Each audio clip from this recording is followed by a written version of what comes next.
Welcome to this book. I would like you to consider something extraordinary. I would like you to consider the possibility that this book was created just for you. If you can accept that construction, I believe you are about to have one of the most powerful experiences of your life. Now I would like you to consider something even more extraordinary.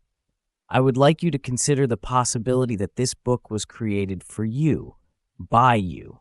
If you can imagine a world in which nothing is happening to you and everything is happening through you, you will have gotten the message that you intended to send to yourself here within 7 sentences. You can't ask a book to deliver faster than that. Welcome to this moment. You are welcome here, for this moment was designed by you to bring you to the blessed experience you are about to have. You have sought the answers to life's most meaningful questions, and you have sought them repeatedly, earnestly, and sincerely, or you would not be here. This search has been going on inside of you, whether you have made it a major part of your exterior life or not. It is what has caused you to pick up this book. With your understanding of that, you have unraveled one of life's biggest mysteries: why things happen the way they do. All of this in 14 sentences. Welcome to this meeting with the Creator. It is a meeting which you could not have avoided. All people meet with the Creator. It is not a question of whether, but of when. People of earnestness, seeking truth, experience the meeting sooner rather than later. Honesty is a magnet. It attracts life, and life is just another word for God. The person who honestly seeks, honestly receives. Life will not lie to itself. That is how it has come to pass that you have arrived here, in front of these words. You have placed yourself here, and it has not been by accident. Carefully consider how you got here, and you will see that. Do you believe in the process of divine inspiration? I do. I believe in it for you, and I believe in it for me. Some people don't like it when another says that they've been inspired by God. As I see it, there are several reasons for this.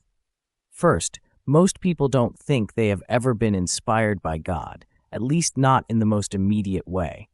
That is, through direct communication, and therefore anyone who makes such a claim is immediately suspect. Second, claiming that God is one's inspiration appears to be a bit arrogant, implying that the inspiration may not be argued with nor found lacking in any way, given its origin. Third, many of those who have claimed divine inspiration have not been the easiest people to live with. Witness Mozart, Rembrandt, Michelangelo, or any one of a number of popes, as well as countless others who have done some pretty crazy things in the name of God. Finally, we have made those whom we do believe have been directly inspired by God into such holy men and women that we don't quite know how to deal with them or how to interact with them in a normal way. Simply put, as wonderful as they can make us uncomfortable. So we're pretty skittish about this God is my source thing, and perhaps rightly, we should be. We don't want to swallow whole everything that others tell us, simply because they claim to carry a message from the Most High. But how can we know for sure what is divine inspiration and what is not? How can we be certain who is speaking eternal truth? That is the great question. But here is the great secret. We do not have to know. All we have to know is our truth, not someone else's. When we understand this, we understand everything. We understand that what others are saying doesn't have to be the truth. It only has to lead us to our own, and it will do that. It cannot help but do that, eventually. All things lead us to our innermost truth. That is their purpose. Indeed, that is the purpose of life itself. Life is truth, revealing itself to itself. God is life, revealing itself to itself. You could not stop this process if you wanted to, but you can speed it up. That is what you are doing here. That is why you have brought yourself to this book. This book does not claim to be the truth. It is intended to guide you to your own innermost wisdom.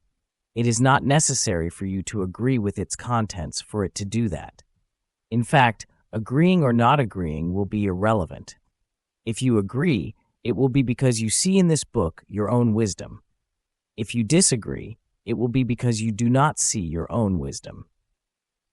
In either case, you will have been led back to your own wisdom. So thank yourself for this book, because it has already brought you back to clarity about one major point. The highest authority lies within you. This is so because each of us has a direct connection to the divine. Each of us has the ability to access eternal wisdom. Indeed, I believe that God is inspiring all of us, all of the time. And while all of us have had this experience, some of us have chosen to call it something else: serendipity, coincidence, luck, accident, freak experience, chance encounter, perhaps even divine intervention. We seem to be willing to acknowledge that God intervenes in our lives, but unable to embrace the idea that God may actually directly inspire us to think, to write, to say, or to do a particular thing. That seems to be going too far. I'm going to go too far.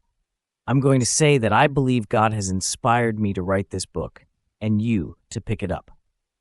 Now let's test this idea against some of the reasons you might have to be skittish about that.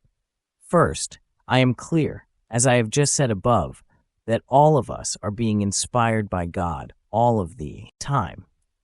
It is not my thought that you and I are unique, or that God has bestowed upon us a singular power, or granted us some special dispensation allowing us to commune with the divine.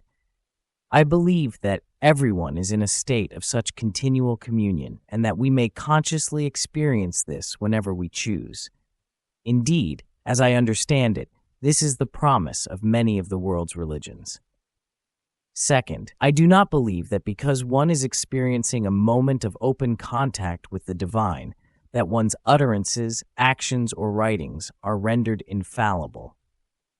With all due respect to any religion or movement that claims its founder or its present leader to be infallible, I believe that it is possible for divinely inspired people to make errors, and I believe, in fact, that they make them routinely. I do not, therefore, believe that every word of the Bible or the Bhagavad Gita or the Quran is literally true, that every utterance of the Pope when speaking ex cathedra is correct, or that every action ever taken by Mother Teresa was the right and perfect action for that moment in time. I do believe that Mother Teresa was divinely inspired, but being divinely inspired and being infallible are two different things.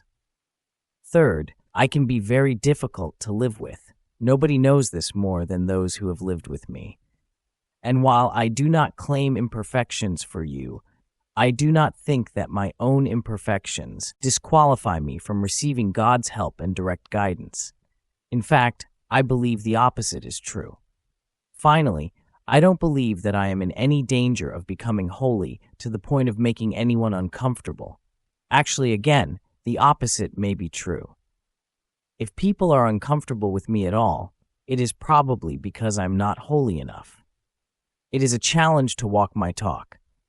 I can write very inspiring things, I can say very inspiring things, but I sometimes catch myself doing things that aren't very inspiring. I am on a path, and I have by no means reached my destination. Nor, would it appear, am I even getting close. All that is really different between the me of now and the me of yesteryear is that now I have least found the path. Yet for me, that is a great advance. I've spent most of my life not even knowing where I was going, then wondering why I wasn't getting there. Now I know where I am going.